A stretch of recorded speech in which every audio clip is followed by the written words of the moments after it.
네, 안녕하세요. 아침 방송 토크아이티즈 맡고 지식 PD 고성입니다. 오늘 에스파나 기반의 차세대 ERP 시스템을 어떻게 추진해야 될 것인지, 특히 오늘은요, 우리가 이제 이런 새로운 차세대 시스템, 빅뱅 형태의 차세대 시스템이 어떤 기업들은 차세대가 뭐 괜찮은 기업이 있을 거고, 그런 어떤 기업들인지, 또 이런 걸 할 때 어프로치 어떻게 해야 되는 건지, 이런 것들을 오늘 PwC 컨설팅의 조선도 파트너님 모셨습니다. 안녕하세요. 네, 안녕하세요. 네.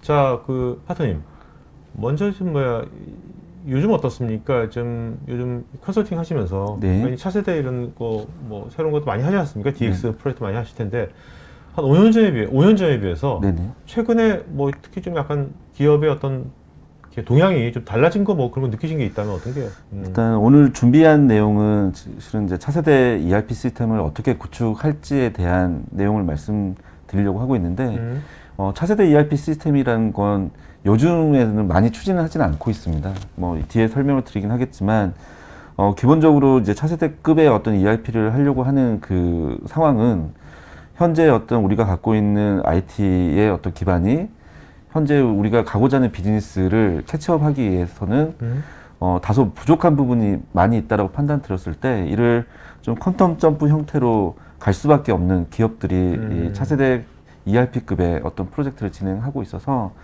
반드시 요즘의 어떤 트렌드가 차세대 ERP급이다라고 말씀드릴 수는 없지만 왜 요즘 보면 이제 스몰 스타트라는 말도 많이 나오길래요. 네, 맞습니다. 특히 또 에자일이라는 얘기들 많이 하고 계셔서 앞에서 이제 조금씩 움직이면서 뭔가 완성해가는 과정이 이제 일반적이라고 한다면 ERP에서 이제 차세대급에 대한 부분들에 있어서의 조금 우리가 고민해야 될 사항들은 뭐가 있는지를 좀 말씀을 드리려고 준비했습니다. 네. 그래도 지금 오늘 이것이 뭐 차세대 ERP 같은 것이 업종을 불문하고 모든 게 적용될 수 있는 건데, 네네. 네.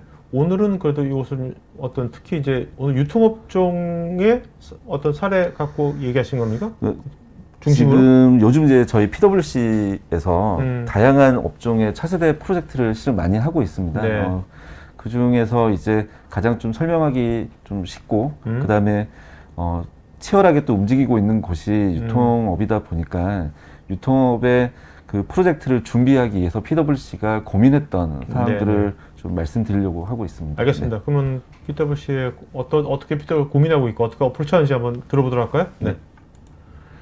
오늘 말씀드릴 사항은 이제 차세대 혁신 시스템이 왜 필요한지를 먼저 말씀을 좀 드려야 될 것 같고요. 그리고 그 시스템을 어떻게 그러면 그 구축을 해야 되는지 추진 전략에 대해서 PwC가 고민했던 사항들에 대해서 말씀을 드리고자 합니다. 앞에서도 말씀드렸던 것처럼 요즘의 어떤 트렌드가 우리가 대규모의 어떤 기간 시스템을 바꾸는 그 비즈니스보다는 이제 필요한 영역에서의 어떤 전환들이 필요로 하는 경우들이 많이 있는데 차세대급의 어떤 프로젝트가 가려고 하는 그 상황들은 비즈니스가 드라마틱하게 바꿔지는 업종들, 특히 이제 고객의 어떤 사용자 경험이 특히 그렇죠. 그런 업종에 있어서 기존에 갖고 있는 IT 인프라가 이를 커버하기에는 다소 부족한 부분들이 있었을 때 이제 바꾸는 경우가 대부분인데 일례로 우리가 그 운영 시스템의 발전 단계를 보면 크게 저희가 봤을 때 4단계로 볼 수 있다고 생각을 하고 있습니다.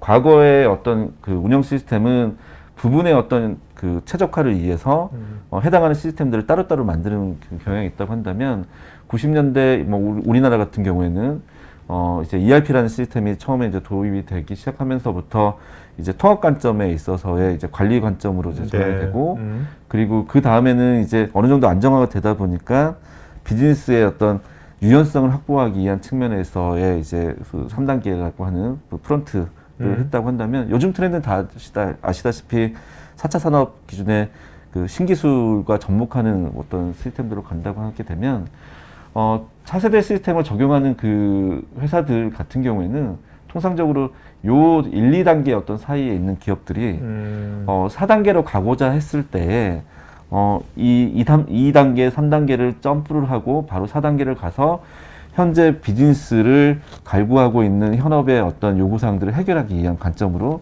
대부분 추진을 하고 있고 실제 PwC의 프로젝트들도 그런 어떤 기업들의 서포트 관점으로 많이 수행을 지금 하고 있습니다. 그러면 일단 1, 2단계에서 4단계로 퀀텀 점프하려면 네네. 이게 시스템도 확실히 바뀌겠지만 그 조직이라든지 문화 같은 것도 퀀텀 점프해야 될 것 같은데 같이. 그래서 단순히 이제 ERP라고 하는 이제 백오피스가 들어가기보다는 그 백오피스 기반으로 우리가 수행할 수 있는 계획 영역, 그 다음에 데이터 영역, 그리고 근본적으로 이제 일하시는 그 직원들의 DNA도 바꿀 수 있도록 하기 위한 네, 일하는 네. 방식에 대한 변화도 같이 병행이 돼야지만이 실은 안정적으로 4단계에 대한 부분들을 적용할 수 있다라고 생각을 하고 있습니다. 그 직원들의 어떤 스마트한 생산성을 좀 올려야 되는 거죠? 네네, 그죠? 맞습니다. 네.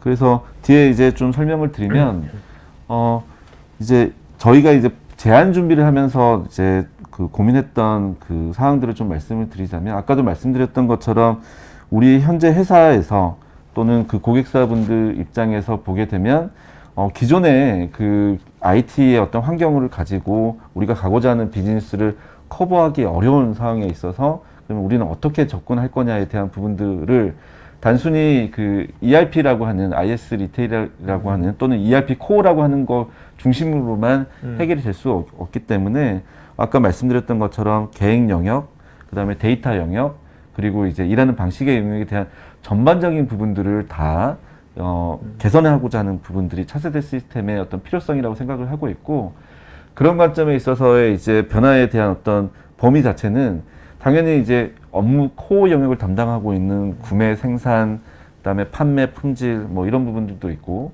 그다음에 우리가 소위 말하면 이제 프론트 또 익스텐디드라고 하는 영역들 중에서 고객사 관리 또는 이제 공급사 관리 그리고 물류 관리 뭐 이런 부분들이 들어올 것 같습니다. 그리고 그런 어떤 그 업무 영역의 과정들에 대한 결과들을 볼 수 있는 데이터 영역이 있을 수 있을 것 같고요. 그리고 구성원들 간의 소통들을 좀 잘 할 수 있게끔 하기 위해서 보통 회사들이 다양한 툴들을 가지고 있지 요새 않습니까? 협업 툴 많이 쓰죠. 네. 그 툴들과 어떻게 그러면 ERP라는 코어하고 연결할 건지에 대한 고민들도 실제 이제 프로젝트의 어떤 범위가 되지 않을까라고 생각을 하고 있었고, 다양한 그 고객사들이 공통적인 요구사항들을 저희 쪽에 얘기를 해 주셨습니다. 그런 관점에 있어서 이제 그 차세대 시스템의 어떤 방향성이라고 하게 되면, 물론 저 온오프 시너지라고 하는 거는 유통업 특성일 수 있을 수 있겠지만, 실은 이제 요즘에 많은 제조업들도 온오프의 진출에 대한 고민들을 하고 있기 때문에 업종과 상관없이 차세대 시스템이 가고자 하는 방향은 아까도 말씀드렸던 것처럼 그 비즈니스를 잘 수행하기 위해서는 그 비즈니스를 잘 지원할 수 있는 그 IT 인프라를 갖춰야 된다라고 하는 베이스가 있고요. 그렇게 하기 위해서 프로세스에 대한 부분들을 먼저 잘 갖춰갈 필요가 있습니다. 그래야지만이 이걸 시스템에 담기 위한 어떤 기반들을 만들 수가 있는 거고요.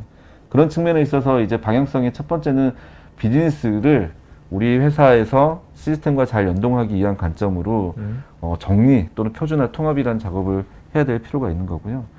그 다음에 그 IT가 또는 인프라가 갖춰야 되는 거는 그 비즈니스를 지원하기 위한 근본적인 그 유연한 시스템, 애자일 시스템을 갖춰야 되는 게 어떤 또 다른 어떤 방향성이라고 생각할 수 있을 것 같고요. 그리고 우리가 결과적으로 보면 밸류체인과 시작과 끝은 고객과 공급사의 어떤 그 SCM의 그 파이프라인일 텐데요.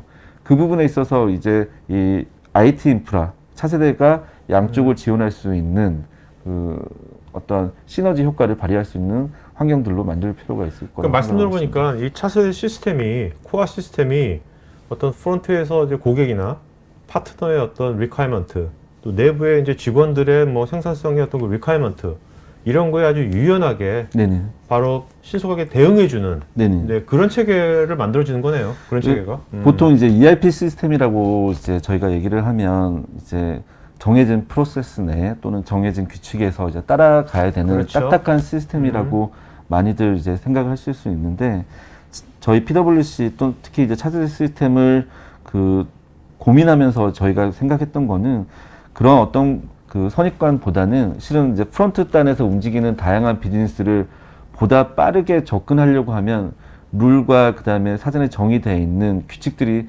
있어야지만이 그것들을 빠르게 전환할 수 있다라고 생각하고 있어서 기본적으로 ERP가 그 프론트에 대한 비즈니스를 얼마만큼 잘 지원할 수 있을지에 대한 관점으로 차세대의 어떤 기반이 갖춰져 있다라고 생각하고 있고, 그다음에 요즘에 어떤 트렌드는 그런 어떤 차세대 갖고 있는 결과물로서 데이터 드리븐, 특히 이제 빅데이터나 머신러닝, 뭐 AI 등의 어떤 그 극적인 효과를 발휘하려고 하기 위해서는 결과에 대한 그 어떤 그 신뢰성을 바탕으로 하기 위해서는 그런 부분들이 다 밑바탕이 돼야 되고, 그렇게 나온 데이터를 가지고 실은 데이터의 드리븐, 실은 그 의사결정을 할 수 있는 기반들을 만들 수 있다라고 판단을 하고 있어서, 전체적인 어떤 차세대의 방향은 방금 말씀드렸던 크게 뭐 프로세스 잘 만들고, 그리고 그 프로세스 잘 담기 위한 시스템을 갖추고, 그리고 대내외의 어떤 채널들을 잘 융복합해서 우리가 그 과정들에 대한 결과들로 의미 있는 데이터를 찾기 위한 분석 체계를 만든다라가 어떻게 보면 차세대 시스템의 방향성일 것 같고, 이 내용은 많은 기업들이 공통적으로 갖고 있는 어떤 목표이지 않을까 생각을 하고 있습니다. 파트님, 데이터 드리븐이라고 하셨는데, 이제 근데 그동안 이제 뭐 유통업뿐만 아니라 많은 업종에서도 일반적으로 이제 보통 감으로 그동안 내 방식 그걸로 많이 해오고 있지 않습니까? 네, 네. 근데 그런 분들이 진짜 데이터를 중심으로 판단을 하고 하는 것들을 그게 쉽게 금방 그게 익숙해지ner래요? 그 어떻게 그 변화 관리는 어떻게 해야 될까요? 일단은 그 전제 조건이 좀 있을 것 같아요. 그 데이터가 지금 모든 기업에 없는 건 아니거든요. 당연히 이제 IT 인프라를 갖고 있는 회사에서는 어떤 식으로든 데이터가 있는데, 그걸 쓸 수 있냐 없냐에 대한 가장 그 근본적인 거는 믿을 수 있냐에 대한 부분인데, PwC 또는 제가 경험했던 대부분의 이제 기업들은 데이터는 나오지만 그 데이터에 대한 신뢰성에 있어서의 문제점이 있다고 생각을 하고 있습니다. 그 근본적인 이유는 이제 룰에 대한 부분들이 원칙에 위배되거나 아니면 그때그때마다 이제 달리되거나 그럼으로써 이제 이력 관리가 안 되거나, 그래서 최초에는 당연히 이제 룰이란 게 있었을 텐데 10년 전에 우리가 이제 10년 후에 우리가 데이터가 필요한 시점에 보면 이 데이터에 대한 해석들이 다 틀린 거죠. 그런 측면에 있어서 이제 그 데이터에 대한 먼저 신뢰성을 확보하는 게 근간이라고 저희는 판단을 하고 있습니다. 네.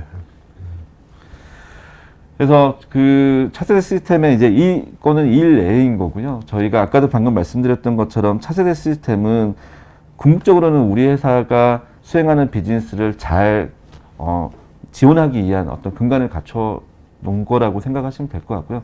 그 측면에서 전방과 후방에 있던 연결고리를 이 차세대 시스템을 이용을 해서 우리 개개인의 구성원들이 업무들을 잘 수행하기 위한 게 궁극적으로 저희가 생각하는 차세대 시스템의 기대 효과인 거고, 이 차세대 시스템을 당연히 이제 ERP라는 게 들어오면 자연스럽게 해결되는 게 아니고, 그 ERP 시스템도 구축하기 위해서는 너무나 많은 고민 사항들이 좀 있을 것 같습니다. 그래서 오늘은 저희가 그 고민한 내용을 좀 더 디테일하게 네네. 말씀을 좀 드리려고 하고 있습니다. 보니까 이게 ERP만 잘 구축해서 끝날 것이 아니라 네네. 워크플레이스라든지 디지털 워크플레이스라든지 프론트엔드라 이런 것들하고 되게 저하고 심리스하게 네네. 어떻게 잘 스마트하게 연결시켜 주느냐, 그런 것이 되게 궁금하네요. 네네, 맞습니다. 아까도 말씀드렸던 것처럼 요즘 그 4단계에 있어서의 시스템은 그 프로세스와 사람과 그다음 시스템이 유기적으로 같이 움직여야지만이 그 저희가 소위 말하는 생산성을 이끌어낼 수 있고 극적인 효과를 얻어낼 수 있기 때문에 그런 관점에서 차세대 시스템의 역할들이 정의가 돼야 될 필요는 있을 것 같습니다.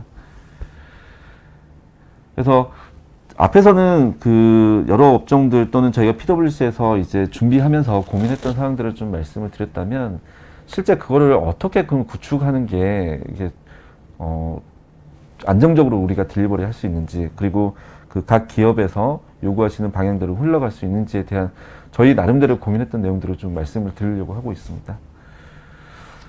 간단하게 말씀을 드리면, 아마 여기 이제 참여하고 계시는 그 이제 유저분들께서 보시면 이제 현업분에 계신 분도 계시고, 이제 저와 같이 이제 컨설팅사에도 계시는 분들이 있을 텐데 비슷한 고민들이 있을 것 같습니다. 이제 차세대 시스템이라고 하면 실은 이제 단순히 뭐 시스템 하나 들어오는 게 아니고 일하는 그 전체를 바꾸는 거기 때문에 대규모의 어떤 변화 사항들이 지금 필요한 상황입니다.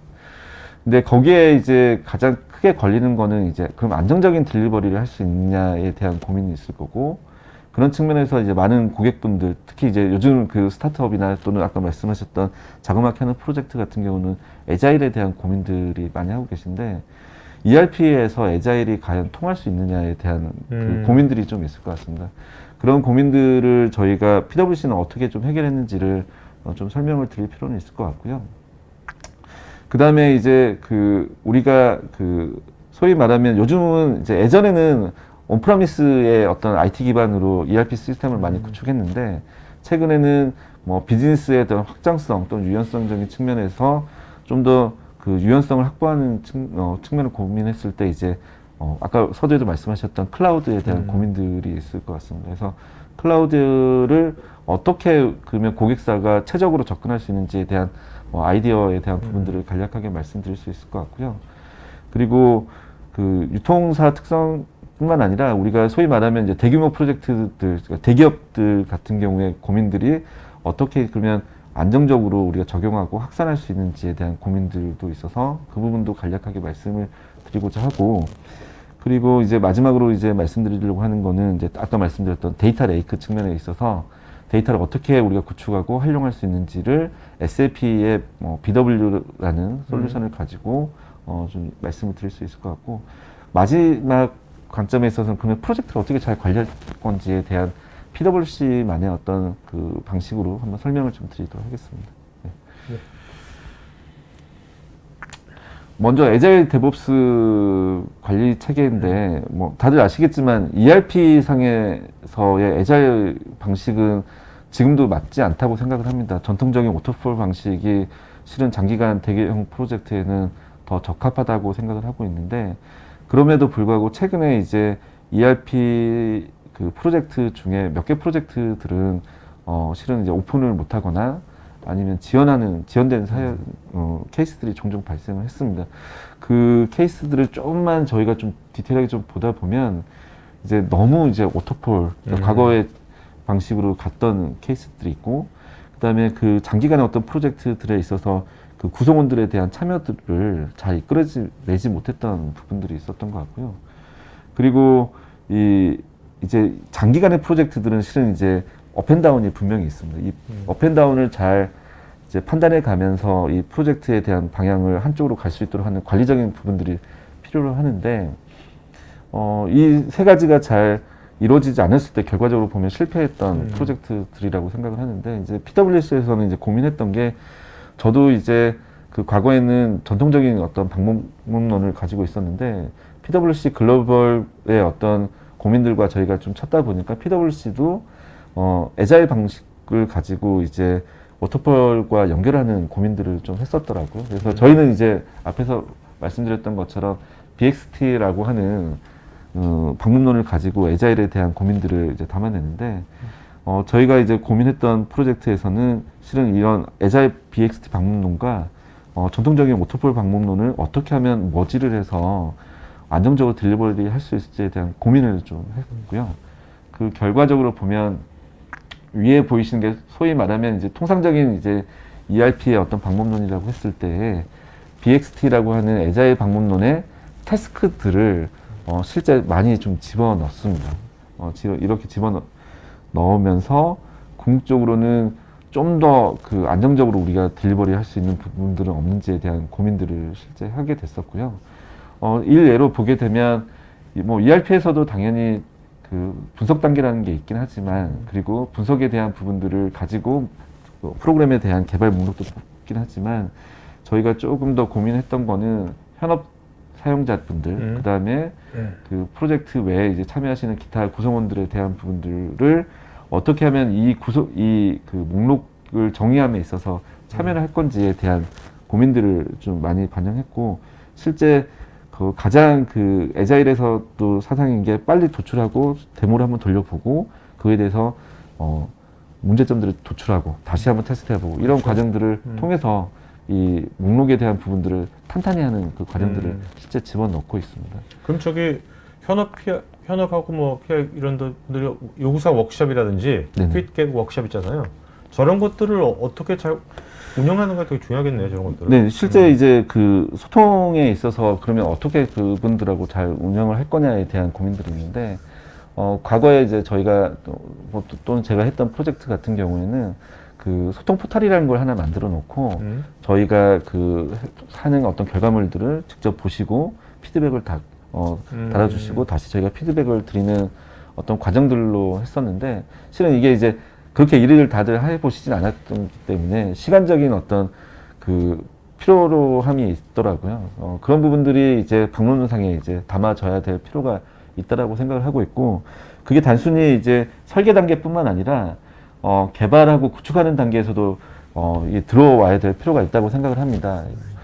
ERP의 어떤 또 ERP뿐만 아니라 인하우스 프로젝트들도 통상적으로 이제 단위 테스트라는 걸 진행을 많이 하시고 그 다음에 이제 통합 테스트로 넘어가는 과정들로 가는데 저희가 그냥 고민하는 거는 그 과정상에 있어서 좀 더 안정성을 올리게끔 하기 위해서 단위 시나리오라는 테스트를 일단 병행으로 하게끔 돼 있고, 단위 시나리오 테스트는 실제 현업분들이 엔드 유저, 그러니까 워터폴 방식에서의 사용자 적합도 테스트는 훨씬 뒤에 있는데 그 부분들을 선행적으로 좀 땡겨와서 미리 맛보시고 그다음에 보완해야 될 그러니까 것들 시나리오만 보고서 이제 데모를 이제 방식도 이제 저희가 고민을 하고 있는데 프로토 같은 걸 만들어 네, 가지고 프로토타입을 빨리 만들고 그다음에 이제 비즈니스 시나리오가 엔드-투-엔드 길게 갈 수도 있지만 작게 쪼갤 수 있지 않습니까? 그래서 작게 쪼개진 결과물들을 계속 이제 전달을 하는 거에 대한 고민들을 하는 거죠. 그래서 먼저 접해 보시고 그 다음에 그에 대한 답변을 주시고 저희가 수정하고, 그래서 저 먼 미래에 있어서의 어떤 그 리스크가 나오는 게 아니고 앞 단계에서부터 리스크에 대한 부분들을 발굴을 하고 대응할 수 있도록 하는 게 어떻게 보면 애자일의 어떤 기본적인 사상일 것 같고요. 그 사상들이 실은 이제 방문론적으로 저희가 고민했던 거는 테스트 단계에서도 그런 부분들이 들어와야 된다고 생각을 하고 있고, 당연히 이제 통합 테스트는 지금과 같은 방식으로 이제 진행을 할 건데, 여기에서 이제 고민이 되는 거는 뭐냐면, 이게 이제 그 다른 일반적인 오토폴보다는 시간이 많이 소요가 될 것 같아요. 그리고 그러다 보니까 얼마만큼 집중도 있게끔 갈 거냐 또는 효율적으로 갈 거냐에 대한 현업들이 계속해서 참여해줘야 네네네. 되니까 그죠? 주기적으로. 네. 그래서 그런 고민들을 하기 위해서 요즘 그 애자일의 어떤 그 데브옵스나 애자일 방식에 대한 그 형상 관리 또는 그 테스트에 대한 툴들을 같이 고민을 하고 이제 접근을 해야 될 필요가 있고, PwC도 이제 워낙 요즘 차세대 프로젝트를 많이 하다 보니까 그 테스트에 대한 자동화에 대한 고민들을 절차화하고 뭐 솔루션화까지는 아니겠지만 최대한 활용할 수 있는 부분들을 이제 베이스를 만들어가는 과정들을 갖고 있습니다. 그래서 이런 어떤 방법론들에 대한 고민들이 차세대 구축에는 반드시 필요로 하지 않을까 싶은 생각이 들고요. 그 중에 이제 아까도 말씀드렸던 것처럼 테스트에 있어서는 효율적인 측면을 도출하기 위해서 이 작게 시나리오 관점에서 일단 끝나면 현업분들에게 전달하고 다시 받고 하는 과정들이 필요할 것 같습니다. 다만 이제 현업분들 입장에서는 최근에 어떤 본인들이 사용하셨던 데이터를 가지고 움직이시는 게 가장 직관적으로 이해하시기 편하기 때문에 과거에 레가시에 있는 데이터들을 좀 그 새로운 시스템에 자동화해서 테스트로 바로 활용할 수 있는 기반들이 확보가 돼야지만이 저희가 생각하는 효과들을 바라볼 수 있지 않을까라고 생각하고 있고, 그래서 차세대의 어떤 고민들에 있어서는 먼저 프로젝트에 대한 방법론, 특히 안정적인 딜리버리를 하기 위한 방법론에 대한 고민들을 반드시 하셔야 될 필요가 있다라고 생각하고 있습니다. 그 다음에 이제 POC인데, 실은 이제 제가 이제 POC 쪽, 죄송합니다. POC가 아니고 이제 클라우드 쪽 관련된 내용인데, 클라우드에 대한 전문가가 아니라서 깊이 있는 내용을 말씀드릴 수는 없을 것 같고. 그러니까 이건 이제 뭐 차세대 SAP S/4HANA를 이제 클라우드에서 운영하기 위해서 클라우드 서비스 사업자를 선정하는 거죠? 네, 맞습니다. 그래서 방법론적인 부분에 있어서 어떻게 하면 이게 효과적으로 저희가 선정을 할 수 있을지에 대한 고민들을 좀 말씀드리려고 하고 있고요. 그래서 그 실제 이제 여러 그 클라우드 그 프로바이더들이 있기 때문에, 그러면 우리가 어떤 회사들을 선택을 해서 갈 거냐에 대한 고민도 필요하고, 그 다음에 온프라미스하고 클라우드가 어떤 게 효과적일 거냐에 대한 고민들이 필요할 것 같습니다. 그래서 먼저 이제 온프라미스냐 클라우드냐에 대한 고민은 요즘 워낙 그 클라우드로 전환하는 프로젝트들도 많이 있기 때문에 어떤 게 좋다 안 좋다를 논의할 필요는 없을 것 같고, 클라우드를 갔을 때 그럼 어떤 사업자를 우리가 선정할 거냐, 어떤 방식으로 할 거냐에 대한 고민들을 말씀드린다고 한다면, 일단은 명확하게 요건이 있을 필요가 있을 것 같습니다. 그렇게 하기 위해서는 기본적으로 우리가 예상하고 있는 사이즈가 어떻게 되는지를 당연히 이제 판단을 해야 될 필요가 있을 것 같고, 그 사이즈에 대한 고민들에 대한 전제 조건을 놓고 서비스 프로바이더들한테 저희가 고민했던 방식은 POC 형태로 요건들을 주고 그분들이 수행한 결과들을 가지고 선정하는 게 어떻겠냐에 대한 방문론적인 접근을 저희가 했었고, 그 조건을 주기 위해서 사이징 이외에 저희가 단서를 다는 것들은 그 성능적인 측면, 네. 그 다음에 가용성인 측면, 그 다음에 그 이제 역량적인 측면이 좀 새로울 것 같아요. 그 TCO적인 측면까지는 다들 일반적인 회사들에서도 고민을 하고 계실 텐데, 저희가 고민하는 거는 실은 이제 그 서비스 프로바이더마다 장단점들이 분명히 있더라고요. 특히 이제 SAP 기반의 클라우드로 전환하는 쪽에서는 그러면 얼마만큼 우리 그 ERP라는 특히 S4하나를 안정적으로 딜리버리 해줄 거냐에 대한 그 역량에 있어서에 대한 평가를 좀 할 필요가 있을 것 같고. 역량을 약간 구체적으로 어떤 역량이 저희는 있다는 어떻게 겁니까? 했냐면 워낙 이제 서비스 프로바이더들이 보통 이제 글로벌사들이다 보니까 그렇죠. 글로벌사들이 어떻게 하면 우리 회사에 대한 지원들을 잘해줄 수 있을 거냐. 뭐 일례로 국내에 그 서비스를 하기 위한 조직들이 들어와 있는지 안 들어와 있냐. 아니면 그 저희가 데이터 센터가 국내화 돼 있냐 아니면 아니냐. 뭐 이런 부분들이 점수화 될 수 있을 것 같습니다. 그래서 그런 부분들까지도 고민을 해서 안정적인 그 서비스 프로바이더를 선정하는 게 좋지 않을까라고 생각을 하고 있고, 어떤 회사를 특정하고 하기보다는 저희가 PwC에서 요즘 뭐 몇 개 프로젝트들이 이제 클라우드로 전환을 하다 보니까 고민들을 하고 있는 상황인데 대부분 비슷한 것 같더라고요. 다른 프로젝트에서도 얼마만큼 안정적인 딜리버리에 대한 고민들을 해줄 수 있는 조직적인 체계가 갖춰 있느냐도 하나의 큰 판단하기 위한 팩터가 돼야 되지 않을까라고 생각하고 있습니다. 그래서 기본적으로 POC를 통해서 그 결과물들을 보고 우리가 클라우드를 정확하게 선정할 필요가 있겠다라는 말씀을 좀 드릴 수는 있을 것 같습니다. 이 세 번째는 최근에 이제 제가 경험했던 그 사례들을 이제 보게 되면 대부분 이제 그 물류하는 회사, 또 그다음에 대규모 데이터가 대규모로 많이 취급했던 회사들이 많았습니다. 그게 이제 글로벌리도 있고, 그다음에 국내의 어떤 사례들도 있고, 뭐 예시적으로는 이제 그 국내의 어떤 사례 저희가 제안하면서 고민했던 어떤 사람들을 좀 기술을 했는데, 가장 중요한 거는 대량의 데이터들을 어떻게 안정적으로 갖춰가면서 우리가 그 시스템을 안정적으로 오픈할 거냐에 대한 부분인데, 일단 핵심은 오픈하기 이전에 많은 테스트를 할 수밖에 없겠다라는 생각을 하고 있고, 그 테스트에 대한 방식을 단순히 통합 테스트 이상으로 좀 해야 될 필요가 있겠다라고 생각을 하고 있어서, 저희가 고민했던 거는 먼저 이제 병행 테스트를 통합 테스트 이후에 한번 하자에 대한 부분들이 있었습니다. 그래서 실제 데이터를 1주 또는 2주에 대한 데이터로 처리하고 그 결과물들을 가지고 노고 디시전을 할 수 있도록 하는 고민들을 했었고, 그렇게 하기 위해서는 아까도 말씀드렸던 것처럼 테스트 자동화가 반드시 선행이 돼야지만이 이 작업을 할 수 있게 되겠습니다. 그래서 전체 어떤 방문론상의 테스트 자동화에 대한 부분들이 당연히 후에 그 안정적인 딜리버리 하기 위한 어떤 과정의 필수물이라고 저희가 생각을 하고 방문론을 또는 과정상의 어떤 결과물로 반영해야 될 필요가 있을 것 같고요. 두 번째는 단계별 오픈에 대한 고민들을 좀 해야 될 필요가 있겠더라고요.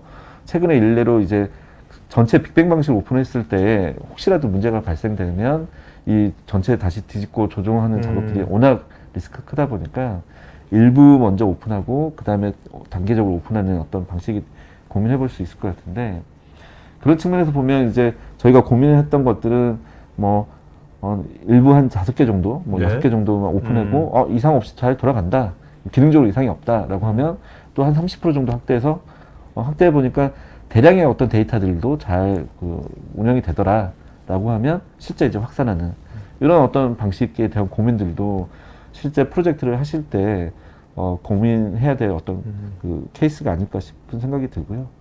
그리고 이제 문제는 상황이 발생됐을 때 어떻게 이거를 그럼 잘 마무리할 거냐도 전 중요할 것 같습니다. 그런 측면에 있어서 롤백에 대한 전략도 프로젝트를 하다 보면 고민해야 되지 않을까라고 생각을 했었고요. 그런 관점에서 아마도 이제 프로젝트를 구상하시거나 아니면 이제 기획에 대한 고민들을 하고 계실 때는 그런 어떤 방법에 대한 부분도 충분히 감안하셔서 음. 진행하면 좋지 않을까라고 생각을 하고 있습니다. 그다음에 이제 그 네 번째 경우에는 아까도 말씀드렸던 것처럼 결과적으로 ERP를 통해서 나오는 그 산출물이라고 하는 것은 데이터일 것 같습니다. 이 데이터를 그럼 어떻게 잘 쌓고 우리가 활용할 수 있게끔 할 거냐에 대한 관점으로 보면 SAP 같은 경우는 SAP 프로덕트 같은 경우는 SAP BW, BI 그리고 BO라는 걸 가지고 실제 이제 중간 관리자 또는 이제 경영진들이 판단하기 위한 어떤 환경들을 만들어주고 있는데 그 저희가 경험하고 있는 몇 개 회사들 같은 경우에는 어떤 사례들로 보면 이제 전사 운영하는 데이터 레이크도 있고 그다음에 ERP 하면서 이제 BW 구성하는 경우도 있고 봤을 때 BW를 쓰지 않고 전사 데이터 레이크로 옮겨가는 케이스도 있고요.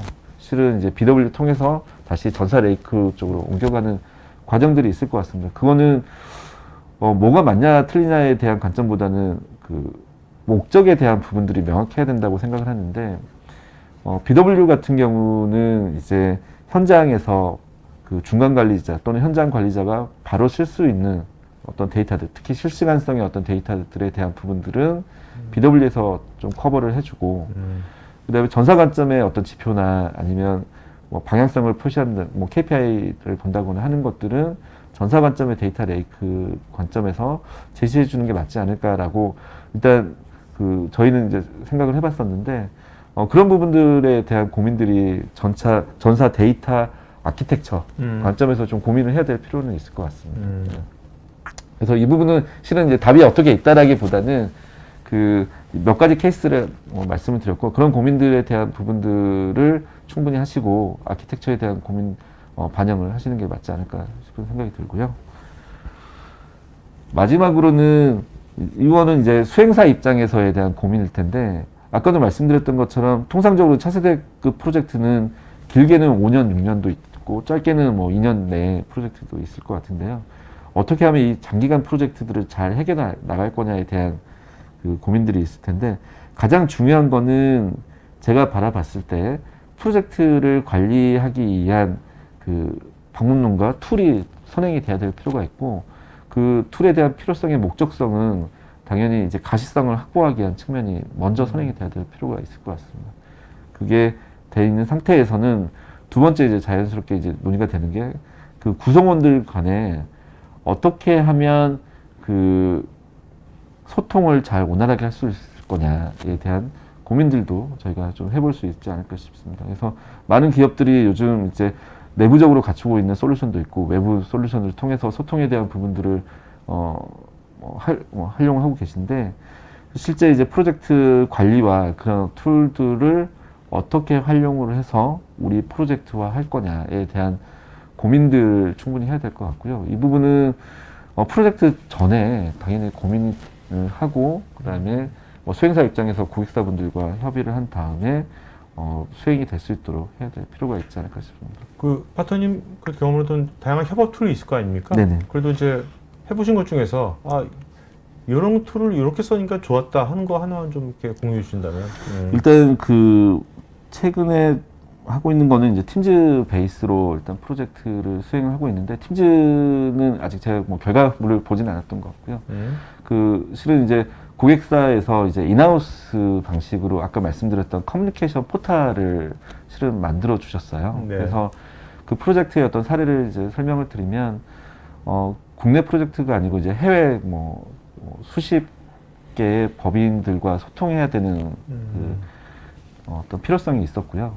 그것들을 잘 하기 위해서 이제 개개인의 구성들이 다 연락을 통해서 하기에는 현실적으로 너무 많은 시간적인 부담들이 있었기 때문에 저희가 그 고객사분들과 논의를 했고 고객사분들께서도 충분히 그에 대한 그 필요성에 대한 인지를 해주셔서 소통에 대한 그 전체 포탈 화면을 만들었습니다. 근데 포탈 화면을 만들면서 이제 가장 중점을 뒀던 거는 실은 어떻게 소통을 해줄 거냐에 대한 것도 있지만 관리적인 측면에서 보면은 소통이 됐냐 안 됐냐를 어떻게 판단하고 잘 안 된 법인들은 어떻게 그럼 우리가 푸시할 수 있게끔 하는 모니터링에 대한 부분들이 좀 있었어요. 그래서 그 소통 툴을 만들 때 이제 같이 저희 쪽이랑 같이 고민해서 만들 때는 어떻게 소통할 거냐 방식 이외에도 그 소통에 대한 결과물들을 우리가 어떻게 확인하고 전달할 거냐에 대한 고민도 같이 했었습니다. 그래서 가장 좋았던 거는 그런 부분들이 저는 좀 좋았던 것 같고요. 근데 요즘에 이제 툴들은 아직까지는 그 프로젝트에 맞게끔 그런 것들을 제공하지는 못하고 있어서 실제 프로젝트를 고민하면서 그러면 소통에 대한 결과물들을 어떻게 확인할 건지를 좀 확인할 필요는 있을 것 같습니다. 네. 그렇죠. 그냥 단순하게 그냥 소통한 걸로 끝나는 게 아니니까 비즈니스니까. 네네.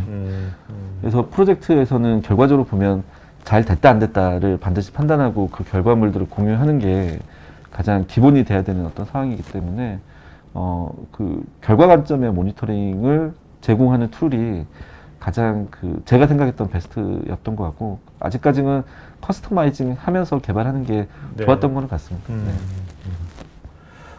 말씀 들어보니 이게 프로젝트 관리 툴이 굉장히 다양하게 있을 것 같은데. 그러니까 실은 이제 그 말씀하셨던 것처럼 여러 가지 이제 툴들이 있을 텐데 네. PwC 같은 경우에는 워낙 그 ERP라고 하는 그 프로젝트가 다른 프로젝트보다는 길기도 하고 다양한 일들을 하고 있기 때문에 거기에 커스터마이징 해 나름대로의 일단 방법 그래서 저희가 지금 보시면 이제 PwC PMS라고 이제 이제 명칭을 했는데 저희가 갖고 있는 그 아까 말씀드렸던 PwC의 방법론과 얼라인돼 있는 프로젝트 관리 툴을 활용을 해서 실제 프로젝트를 수행을 하고 있습니다. 네, 그래서 그 기존에 있던 프로젝트 관리 툴의 어떤 제한점들을 일부는 좀 커버를 하고 있는 상황입니다. 네. 어떠세요? 파트님이 이런 차세대 프로젝트 빅뱅 방식 몇 번 해보셨지 않습니까? 하면서 그래도 이제 많은 경험이 있으시지만 그래도 정말 전혀 내가 하기 전에는 전혀 예상치 못했던 건데 어떤 뭐 발생한 것 뭐 그런 게 있다면 뭐 한두 가지만 좀. 그쪽 답변을 제가 좀 이렇게 좀 준비를 좀 해보긴 해봤어요. 네네네.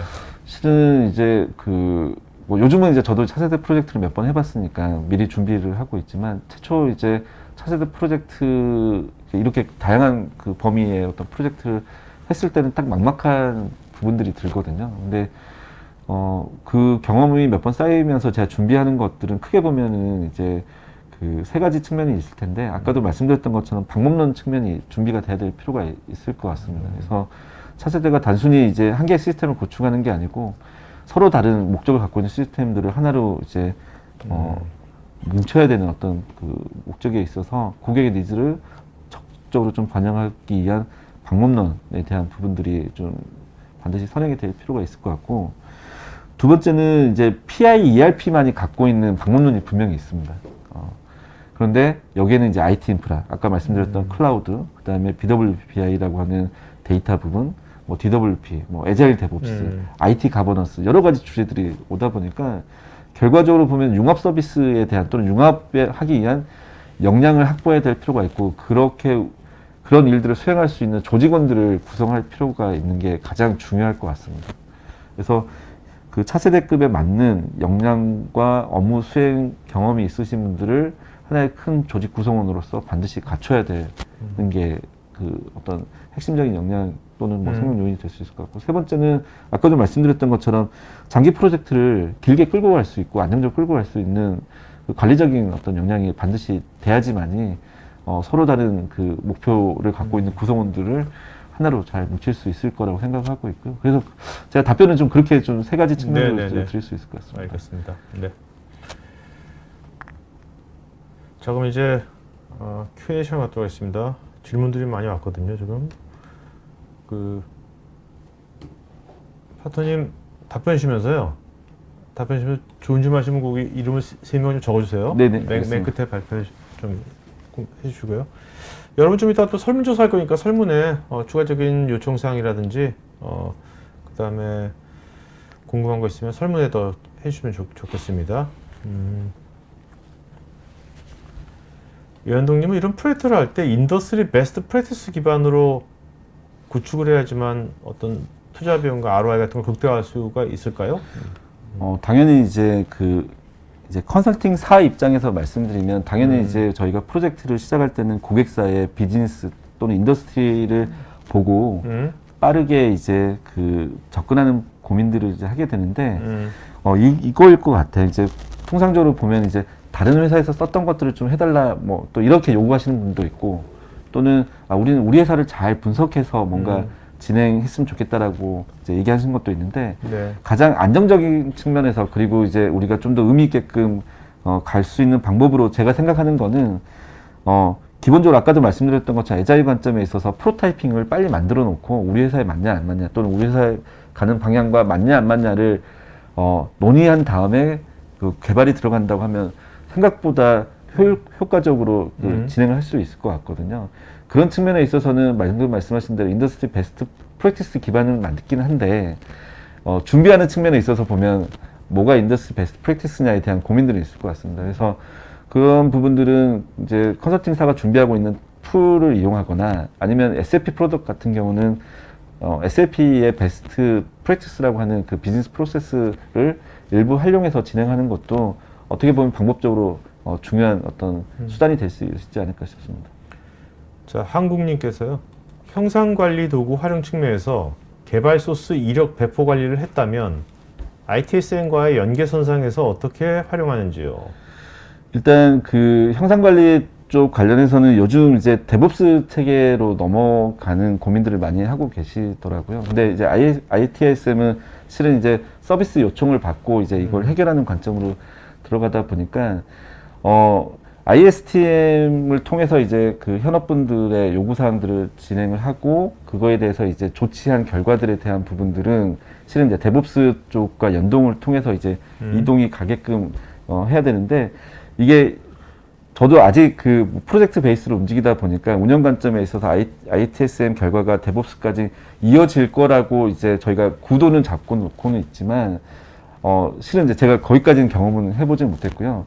방향상으로 잡았을 때는 당연히 그 개발 소스 상에서 이게 IS팀의 어떤 요구 때문에 진행됐는지에 대한 부분들까지 연결을 하고 그 데브옵스의 최종 그 승인, 그러니까 배포되기 전 승인에 대한 거는 ITSM에 요청하셨던 담당자분이 오케이를 해주셔야지만이 넘어가는 어떤 과정으로 저희가 고민들을 하고 있기 때문에 충분히 그렇게 연결을 해야 된다라고 생각을 하고 있습니다. 네. 네. 이민수님, 프로젝트 내부와 외부 관계자들의 접속 관련돼서는 같이 콜라보하고 할 때는 보안 문제 같은 것들은 뭐 이슈 같은 건 없었는지? 실제 프로젝트를 저희가 이제 내부하고 외부가 있을 텐데 내부는 이제 TFT를 말을 하고 외부는 저희가 이제 판단했을 때는 이제 그 스폰서 아니면 임원분들일 텐데 실은 그룹망 내에 있기 때문에 그거에 대한 고민들은 많이 하진 않았는데 만약에 외부로 배포해야 될 사항들이 있는 거는 수행사 입장에서는 이제 당연히 고객사 분께 말씀을 드리고 고객사 분들께서 검수를 하신 다음에 네. 공유를 하고 있습니다. 네.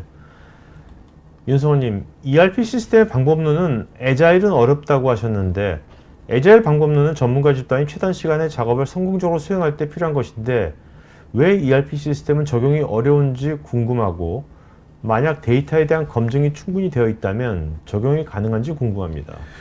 일단 저는 어렵다고 좀 생각을 하는 이유가 ERP는 이제 예를 들면 우리가 밸류 체인을 봤을 때 구매, 그 다음에 매입을 잡는 물류, 그 다음에 생산, 그리고 판매, 출하, 뭐 이런 과정으로 될 것 같습니다. 근데 ERP 특성상 한 개의 업무 영역만 수정한다고 해서 그 비즈니스가 수행이 되는 게 아니고 구매에 대한 적용을 하면 당연히 구매의 변화에 따라서 물류에 대한 부분도 수정이 같이 이루어져야 되고 물류가 변화가 되면 판매 또는 제조가 같이 수행이 돼야 되는 상황입니다. 그래서 우리가 기간이 정해놓은 어떤 프로젝트 내에서 구매만 먼저 바꿨다라고 했을 때 뒤에 대한 부분까지 이어지게 된다고 한다면 실제 프로젝트 기간은 너무 많이 늘어날 수밖에 없을 거라고 일단 판단을 하고 있고요. 그런 측면에 있어서 우리가 저희가 아까 말씀드렸던 고민했던 거는 애자일의 어떤 사상, 즉 안정적으로 우리가 프로젝트를 딜리버리 하고자 하는 측면에 있어서 그러면 어떻게 우리 태스크에 녹아낼 거냐에 대한 컨셉상에 대한 부분들은 고민할 수 있겠지만 애자일 관점으로 그냥 프로젝트를 가겠다라고 하는 거는 현실적으로 저는 어렵다고 판단을 하고 있고요. 다만 이제 ERP를 하다 보니까 애자일로 해볼 수 있는 영역들은 좀 있을 수 있을 것 같습니다. 예를 들면 ERP하고 상관없는 그 비즈니스 영역들이 있거든요. 뭐 고민해보면 SRM 영역 또는 그 고객의 주문을 받는 OMS 영역 이런 부분들은 실은 ERP 비즈니스 프로세스하고는 관련이 많이 없을 수 있기 때문에 앞 단계에 있어서는 먼저 좀 고민해보고 적용할 수 있지 않을까라는 생각을 실제 해보기도 했고 적용이 그런 부분은 가능할 것 같습니다. 네. 자, 그다음에 김명환님, 실제로 S4 하나로 전환할 때 가장 고려할 부분과 발생되던 가장 큰 이슈는 무엇이며 전환 후에 운영상 비용 절감 효과 요소가 있다면 어떤 것인지. 실은 이제 운영상 비용 절감 이전에 이제 케이스를 두 가지로 좀 말씀드릴 필요가 있을 것 같습니다. 기존에 ECC를 쓰시다가 S4 하나로 전환하시는 영역이 있고, 그 다음에 그 non ERP를 쓰시고 있다가 레가시를 쓰시고 있다가 이제 새롭게 S4 하나로 들어가는 영역들이 있을 텐데요. 일단 S4 ECC를 쓰다가 S4 하나로 가는 거는 이제 아시겠지만 그 랭귀지나 테이블 구조들이 다 틀리기 때문에 컨버전에 대한 그 이슈들이 있을 것 같습니다. 그래서 실제 저는 아직 경험 못 해봤지만 SAP에서도 컨버전하기 위한 방문론과 그 툴들을 제공을 하고 있어서 그 전환에 대한 이슈들이 있을 것 같고요. non ERP에서 SAP로 가는 부분들에 있어서는 실은 기본적으로 우리 그 현업분들께서 ERP에 대한 경험이 없기 때문에 또는 ERP에 대한 경험을 외부에서 ERP는 딱딱하다 또는 안 좋다 뭐 이런 경험들이 있다 보니까 먼저 부정적으로 보는 분들이 오히려 큰 것 같습니다. 그런 부분들에 있어서 변화 관리를 어떻게 끌고 갈 거냐가 오히려 제가 프로젝트를 하면서 갖고 있던 고민이었던 것 같고요. ERP라는 것도 어떻게 보면 제가 생각하는 거는 하나의 툴이기 때문에 적용함에 있어서의 문제보다는 그걸 이해하고 받아들여 주시는 우리 현업분들 또는 고객사분들의 어떤 그 부분이 오히려 좀 어려웠던 것 같고요. 전환 후 운영상 비용 절감이라고 하는 거는 이제 ERP 쪽은 이제 프로젝트를 하면 IT 가버넌스에 대한 고민들을 같이 하고 있습니다. 그래서 기존에 각각 움직였던 어떤 운영 조직들을 하나로 이제 묶거나 아니면 그 별개의 여러 법인들을 나눠서 운영을 했던 부분들을 이제 통합적으로 운영한다거나 하는 부분들이 있기 때문에 숫자상으로 제가 말씀을 드릴 수는 없겠지만 확실히 그 운영에 대한 서비스를 높일 수 있고 떨어져 있는 영역들을 통합으로 가다 보니까 거기에서 나오는 그 잉여에 대한 조정들을 충분히 할 수 있다라고 저는 생각을 하고 있습니다.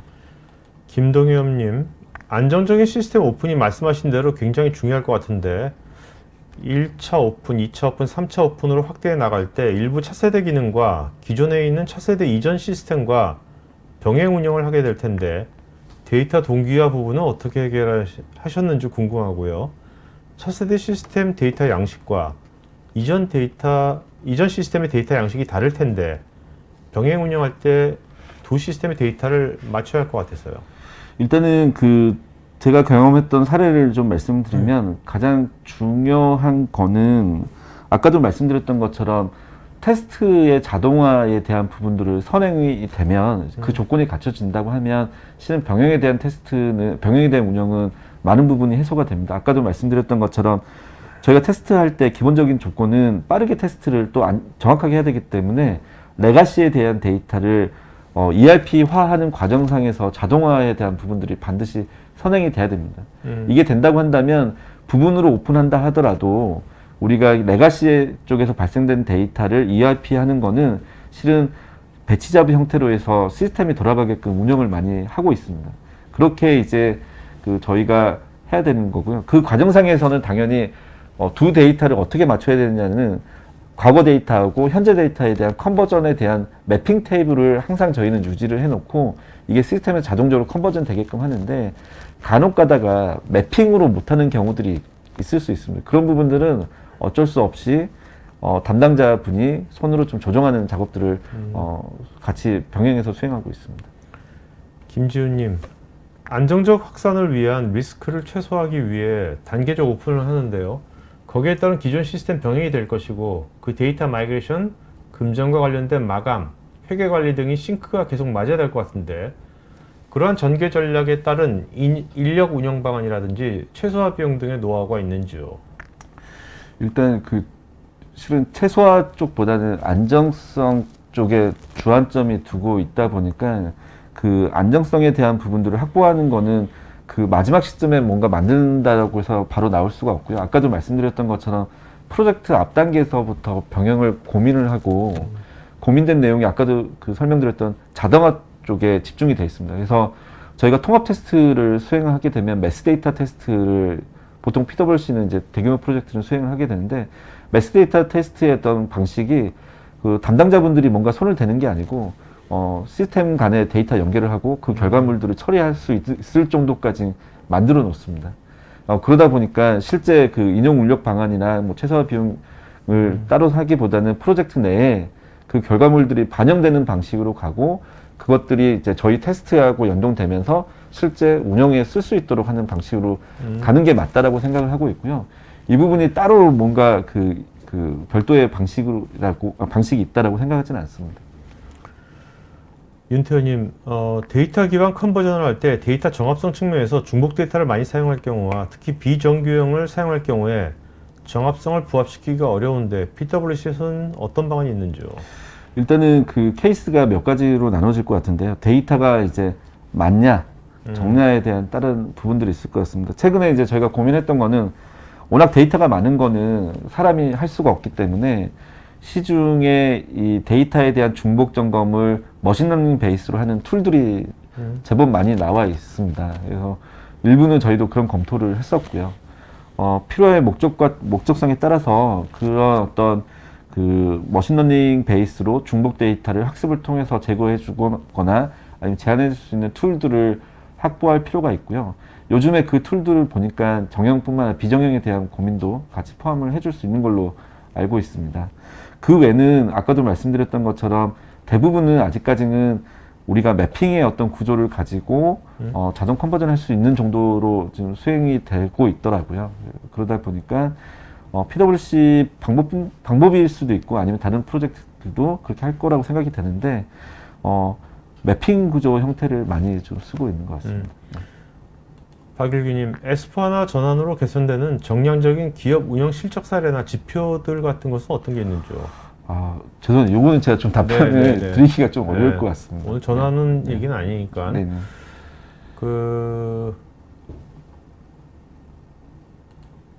한국님, 데브옵스 개발 기간에 차세대 시스템을 개발한다고 하더라도 인원과 업무가 크게 줄어드는 것도 아닌데 개발자, 운영자, 현업자를 위한 어느 정도 자동화해주는 것이 중요할 것으로 보이는데 어떤 툴들이 준비되어 있을까요?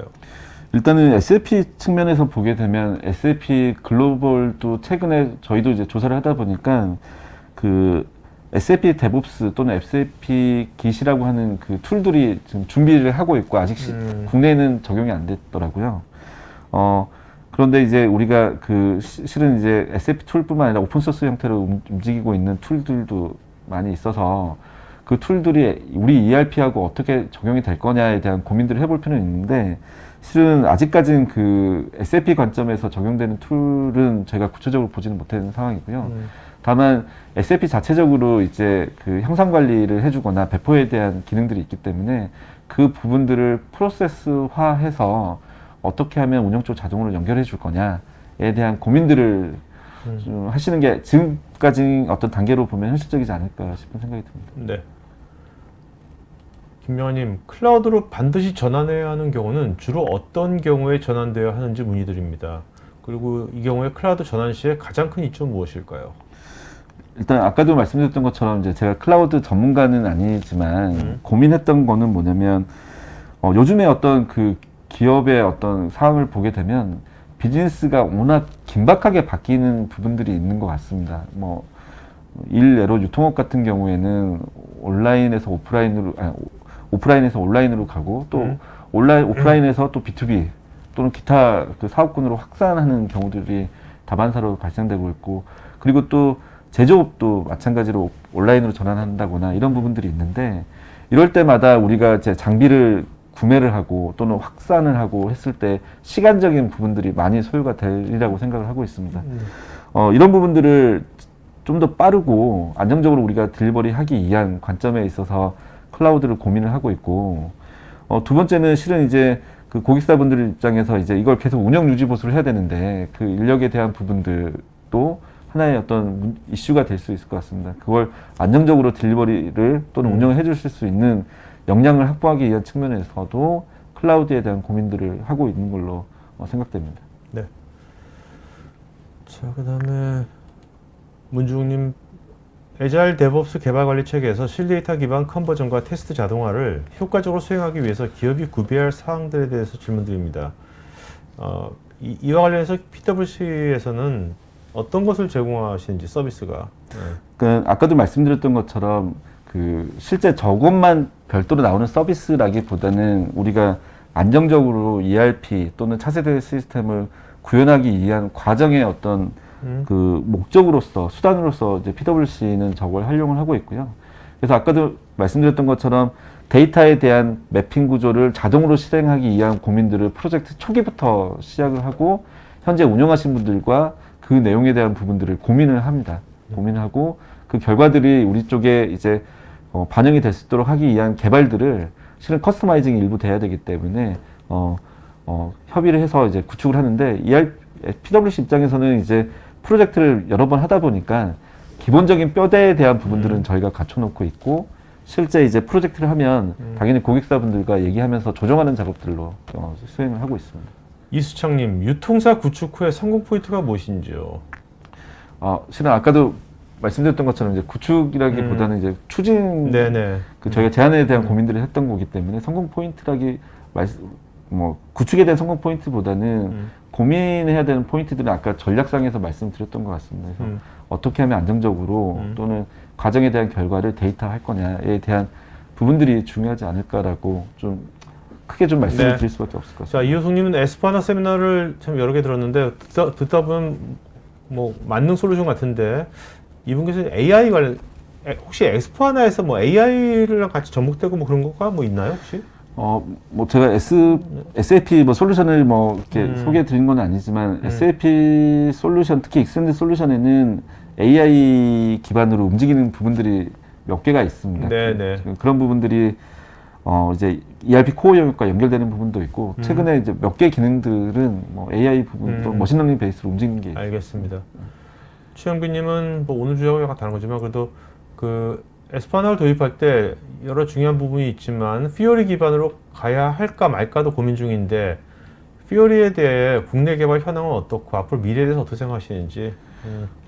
오늘 주제하고 약간 다를 수 그렇죠. 있지만 말씀을 드리자면 이건 실은 이제 저희 일선에서 되게 고민스러운 것 중에 하나거든요. 왜냐하면 현업분들은 이제 웹 베이스의 UI 경험이 많으시는데 이제 SAP, ERP는 이제 아바 베이스로 움직이다 보니까 거기에 갖는 갭이 있고 실제 그걸 대체하기 위한 게 이제 피오리라는 게 있는데 피오리 같은 경우에는 프로젝트 측면에서 보면 일반 아밥의 그 소요 공수가 한 3배 정도 들어간다라고 저희는 판단을 하고 있습니다. 그런 측면에 있어서 피오리 기반으로 전체 프로젝트를 하는 경우에는 국내에는 없고 앞으로도 쉽지는 않을 거라고 저는 개인적으로 생각을 하고 있는데 그럼에도 불구하고 피오리로 쓸 수 있는 부분들은 당연히 모바일이나 현장에서 써야 되는 것들, 그 다음에 아밥이 갖고 있는 어려운 점인 그래피컬한 부분들 지원한다거나 이런 부분들은 피오리로 갈 수밖에 없기 때문에 프런트 영역 기준으로 이제 피오리 중심으로 가는데 한 가지 좀 말씀드리면 SAP에서는 이제 그 BTP라는 걸 가지고 그 아밥뿐만 아니라 피오리 그다음 자바에 대한 툴을 또는 개발을 할 수 있는 그 어플리케이션 영역이 좀 있는 걸로 알고 있습니다. 그래서 그런 부분까지도 같이 고민해 보시면 좀 좋지 않을까 싶습니다. 네. 여러분 참고로 다음 주 월요일 날 오전 10시에요. 또 PwC 컨설팅에 또 다른 전문가분 나오셔가지고요. 에스파나 실제로 어떤 전환하는 개발하고 구축하고 디테일한 얘기를 할 거니까 특히 이제 그런 에스파나 전환이나 구축 개발 관심 있는 분들은 다음 주 월요일 날 오전 10시에 토크IT 웨비나 들어오시면 될 것 같습니다. 자, 그다음에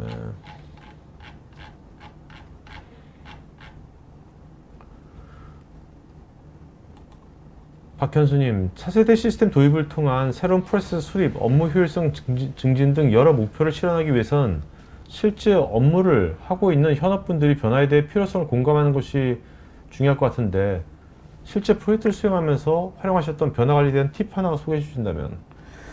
일단 가장 잘 됐던 프로젝트를 좀 말씀을 드리면 일단 차세대급은 아니었고요. 이제 글로벌 그 회사에 이제 롤인하는 프로젝트였는데 실은 그 프로젝트는 변화 관리를 따로 할 필요가 없었던 이유가 처음 프로젝트 결과, 그러니까 단계에 대한 산출물을 계속 그 현업분들께 그냥 공유를 드렸습니다. 그리고 현업분이 실제 저희 프로젝트에 참여할 수 있도록 그 저희 그 임원분들과 협의를 했고 그 과정에 대한 결과물들을 계속 임원들께 공유를 드리면서 이제 그 산출물들을 마무리 졌었는데 실제 프로젝트를 오픈하고 나서 하루 이틀 만에 안정적으로 그냥 프로젝트를 수행했던 경험이 있는데 변화 관리의 어떤 팁이라고 하는 거는 중요한 거는 고객 특히 현업분들과 자주 만날 수 있게끔 하는 게 가장 현실적이고 확실한 방법이라고 생각이 들고 있고요. 그 과정에 있어서 아까 말씀드렸던 것처럼 저희도 고민하고 있는 그 테스트 단계 또는 단위 시나리오 테스트 그리고 주요된 프로그램들에 대한 공유 이런 부분들을 주기적으로 하는 게 가장 좋을 것 같습니다. 전영진님, 지금 ERP 프로젝트를 시작하면서 워터폴로 진행하려고 하는 회사가 있다면 담당자에게 어떤 조언을 주실 수 있는지, 그리고 BXT Agile을 워터폴 대신 선택할 경우에 얻을 수 있는 장점은 어떤 것들이 있는지. 아까도 말씀드렸던 것처럼 이제 저도 고민했던 거는 워터폴의 그 단계에 있어서 사용자 적합도 테스트가 어느 시점에 있냐면 소위 말하면 우리가 시스템을 오픈하기 이전에 보통 이루어지거든요. 그 전에는 이제 보면 PI 중심의 테스트로만 가게 되는데 BXT의 방법론의 가장 핵심은 어떻게 하면 현업분들, 특히 CA 중심의 현업분들에 대한 요구사항들을 반영할 거냐에 대한 고민이 있을 것 같습니다. 그런 측면에 있어서 BXT는 단계마다의 고객 현업과 소통하기 위한 방식과 방법에 대한 부분들을 정식 태스크로 반영이 돼 있다라고 생각하시면 될 것 같고요. 그렇게 함으로써 전체적인 리스크가 분산화되는 효과가 있을 수 있을 것 같습니다. 김정숙님, S4HANA로의 전환은 끝내 현업의 업무 효율성 증진이 중요하다고 여겨지는데요. 여러 자료나 웨비나를 참석해 보면 혁신이 이루어졌고 좋다는 얘기는 있는데 실제로 모듈별로 개선 프로세스는 무엇이 편해졌는지 궁금합니다. 일단 그 드라마틱하게 ERP가 들어왔기 때문에 뭔가 내가 하는 일이 바뀐다라고 생각하지는 않습니다.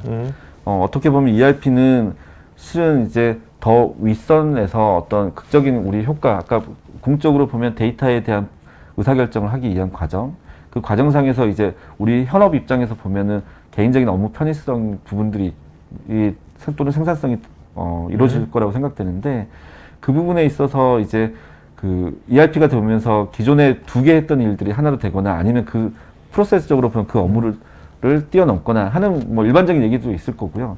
그렇지만 제가 가장 확실한 거는 이거일 것 같아요. 실은 자기가 하고 있는 일들에 대한 기준이 명확해지는 게 어떻게 보면 ERP 프로젝트 하면서 저는 가장 좋아졌다라고 생각하는 부분인데 이 부분에 있어서는 이제 현업분들 입장에서는 조금 다르게 생각하실 수는 있을 것 같습니다. 네. 그렇죠. 현업하고 또 경영적인 관점도 많이 다른 거니까. 자, 다음 이미영님께서 S4HANA를 이거를 이제 중소기업에서 중소나 중견기업에서 활용하려면 어떤 대표적인 뭐가 있을까요?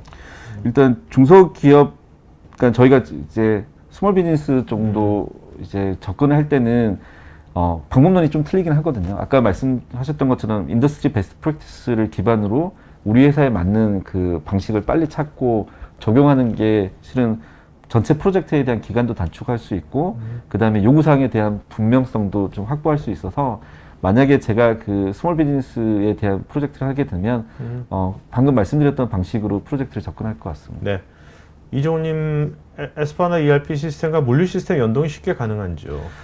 네, 이 부분은 실은 이제 물류가 그러니까 전체 밸류체인의 중요한 항목이고 이 부분은 실은 그 실시간 동기화되는 급으로 쉽게 가능하다라고 생각됩니다. 쉽게라는 게보다는 반드시 해야 된다고 생각을 하고 있습니다. 네네네. 자, 오늘 여기까지 하도록 하겠습니다. 설문 마저 해주시면 고맙겠고요. 설명 안 되신 분들은 좀 이렇게 리프레시 한번 해주시면 어떨지 모르겠어요. 네. 자, 오늘 답변하신 분 중에, 질문하신 분 중에 뭐 3분 좀 이름 불러주시겠습니까? 네. 실은 이제 제가 막 답변을 드리면서 다 적지를 네, 못했어요. 네, 그래서 네, 네, 이거 네. 끝나고 네네. 제가 말씀을 좀 드리면 어떨까 싶습니다. 끝나고, 네네. 오케이. 그러면 제가 정할게요. 오늘 죄송합니다. 이게 네, 제가 답변드리기 바빠서. 박현수님하고요. 박현수님, 그 다음에 김정숙님, 그다음에 제가 김동엽, 네, 김동엽님, 네. 제가 적어놨는데요. 오케이. 네. 김동엽, 김정숙, 박현수 요 세 분이요. 저 스태프 이메일 주소로 본 이름 주소 핸드폰 이메일 보시면 저희가 경품 보내드리겠습니다. 자, 파트너님 마지막 한 말씀 맞춰볼까요? 네. 네, 아무쪼록 저희가 또는 제가 갖고 있는 차세대 시스템을 구축할 때 고민해야 될 사항들을 이제 말씀을 드렸는데 많은 도움이 좀 됐으면 좋겠고요. 혹시라도 뭐 필드에서 보면 다시 좀 반갑게 인사드릴 수 있도록 하겠습니다. 알겠습니다. 감사합니다. 자, 오늘 여기서 방송 마치겠고요. 여러분들 에스파나 컨버전 관련돼 가지고 실제로 이제 구축 뭐 얘기들은 디테일한 얘기들은 다음 주 월요일 날 10월 18일 오전 10시에 PWS 컨설팅 또 다른 또 파트너님이 나오셔서 하니까 관심 있는 분들은 지금 다음 주 월요일 날 웨비나 미리 등록하시면 좋을 것 같습니다. 자, 오늘 방송에서 마치겠고 여러분들 맛있는 점심 드십시오. 네, 마치겠습니다. 고맙습니다. 네. IT 전문 방송 토크IT에서 테크 분야별로 짧고 진한 시리즈 영상들을 편하게 골라서 보실 수 있습니다. 구글이나 네이버에서 한글로 토크IT 치시거나 토크IT.tv 사이트로 오시면 됩니다.